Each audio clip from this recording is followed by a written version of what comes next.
Okay, in this segment we're going to look at inputting a listing. Now there's two different ways of doing this. If you have the Agent Tools module up on your desk, you can just go straight to Enter New Listing right there. Alternately, you can go to Listings, Enter New Listing. Either way, it's going to bring you to the same place. Now you'll notice that in the top left here, we're showing residential property type and county Los Angeles. That is because we set those in our preferences as being what we wanted to use. Now, pay a particular attention to the property type, because if you input a listing in the wrong property type, as soon as you leave this screen, it's basically too late. Yes, you can delete the listing, but you can actually end up with a listing in the MLS in the wrong type. That is a violation of our rules. I'm sure you've probably seen houses for sale in the MLS for $3,500, and obviously we don't have houses for $3,500. It basically means someone wanted to put in a rental listing, but actually put it in the residential property type instead. So, bring that to your attention. Now, even if you have an assessor's parcel number, I'm going to tell you not to type it in here. I'm going to tell you to use the Search County Records. And the way this works, you're just going to put in an address. Typically, you don't have to put in any more than, just the street number and the name. And there we go. Once I click search, it's going to come up with whatever it's found. Now, note that there are two hyperlinks here. If you click on the hyperlink for the assessor's parcel number, it's basically going to bring up a property profile. What we want to do is click select, and when you click select, you'll see that what it does is it brings in the assessor's parcel number and it fills the data for you. It fills the tax data for you. Now, there's a very dangerous button here. You see the one that says new or under construction. The only time you would check that box is if you have a lot that has been subdivided, or you can also have a condo conversion, where you have more than one property on one APN. The system will only allow you to put one property per APN, per assessor's parcel number. Let's pretend that this house has been completely rebuilt, new construction, has that new house smell. We want the world to know. Do not check this box here for new or under construction. What we're going to do is when we get into the listing, I'll show you where to make that change. The next thing you do, come down here to place pin on map. I'm just going to make this slightly smaller. Okay, and you'll see that a latitude and longitude has been calculated here. Now, we're in the road view. What I would suggest is you go to the aerial view, and basically this latitude and longitude has been calculated by Microsoft Bing. You can see Bing down in the bottom corner here. And our contract with them says this is their intellectual property. So if you do nothing at this point, when your listing goes out on the internet, it won't have a latitude and longitude attached to it. So each website it goes to is going to calculate it itself.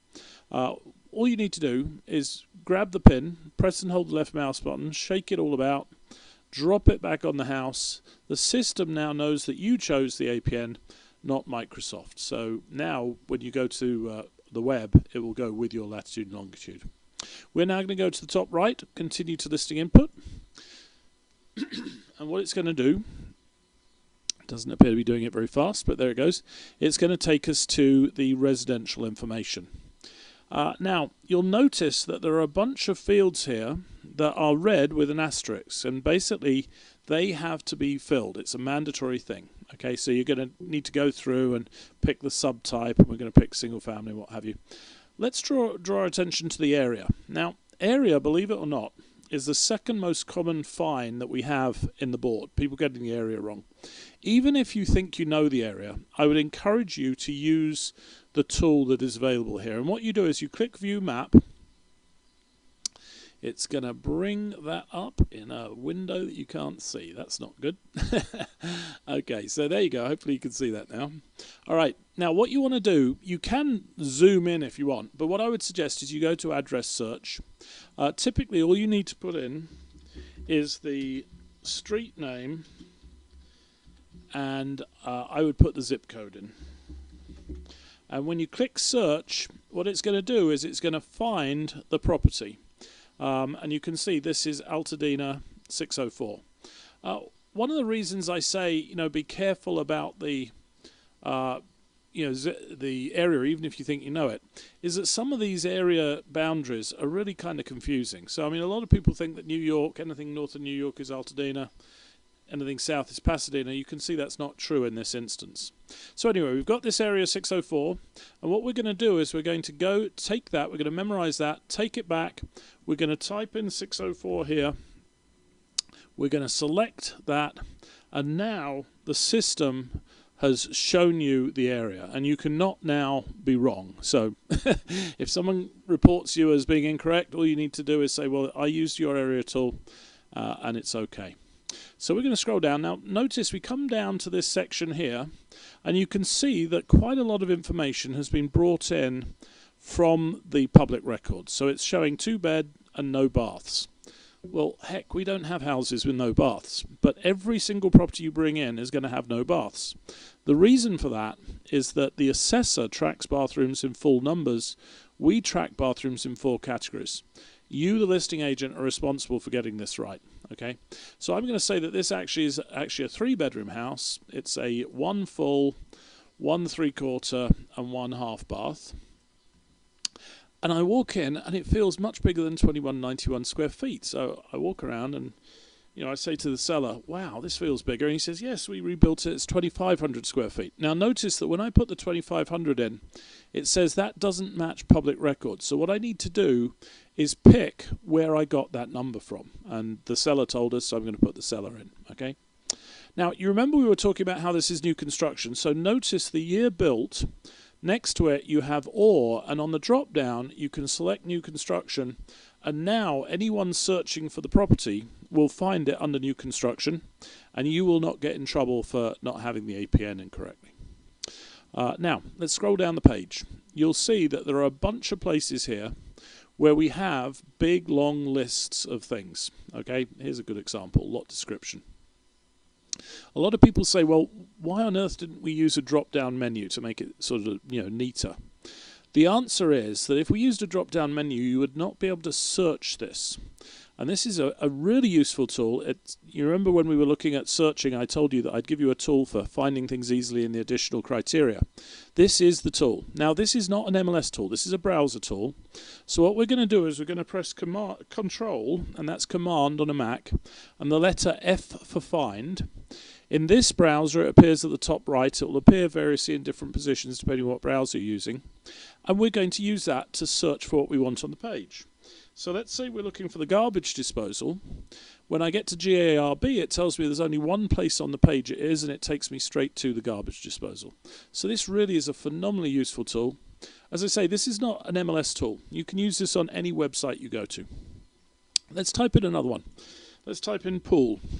Now it's going to show us that there are 7 options for pool. Obviously the big one is pool yes, no. But there are also other options, and you can just scroll through them using this tool. Well, you should be able to scroll through them using this tool, but it's not taking us there. Well, whatever. Okay, let's type another one. Let's type in limestone. Now, it's showing us there's only one place on the page where you have limestone, and it's limestone counters. Notice that there is an N in parentheses next to it.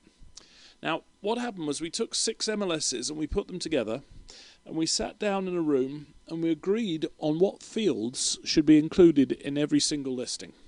And we got to about 2,500, and people threw their hands up and said, "Oh, to heck with this." So some fields are what are called non-standard fields. That's the N there. What that means is that not all of the 6 MLSs will have that field. Now, as a listing agent, there is no downside to checking everything that applies. So if it has limestone counters, go ahead and put limestone counters. But if you're working with a buyer, be very cautious on these non-standard fields, because it might well have limestone counters, but the listing agent might not even have had that as a choice. So you can use that, but just be aware that it might not appear in all MLS systems. Okay, what you're going to do obviously is go through and complete the listing. Notice that there is nowhere here that you can put in photos. So even if you have the listing complete, my advice, use this save as incomplete and exit up here, because this will allow you to add your photos, and no one will ever be as excited about your listing as the first time they see it. So you want them to see it with photos. So we'll come up here, save as incomplete and exit. It's going to take us out of that listing, and it's going to take us to our incomplete listings. Here we are.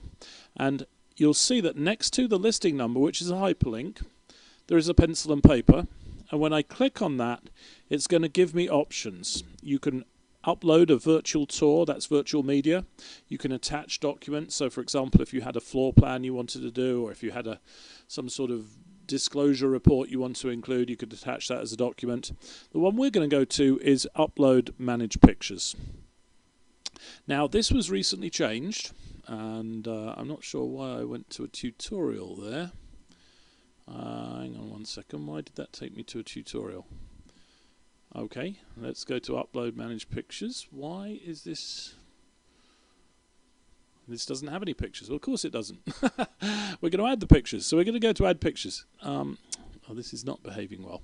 Okay, what we're going to do is we're going to go to some photos that we have, and we can drag and drop them into our listing. So we're going to put them there.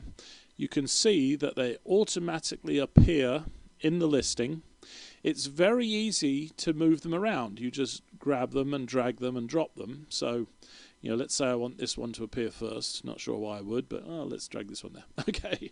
And now you can edit it. You can put in comments. You can do all sorts of things. But it's basically made it very easy to add pictures. Okay. And I would strongly suggest that you save as incomplete, add your pictures, and then go back and submit. And only submit once you have the listing complete. So there we go. That's how you add a listing. And thank you. We'll now be moving on to Class 2. Thank you.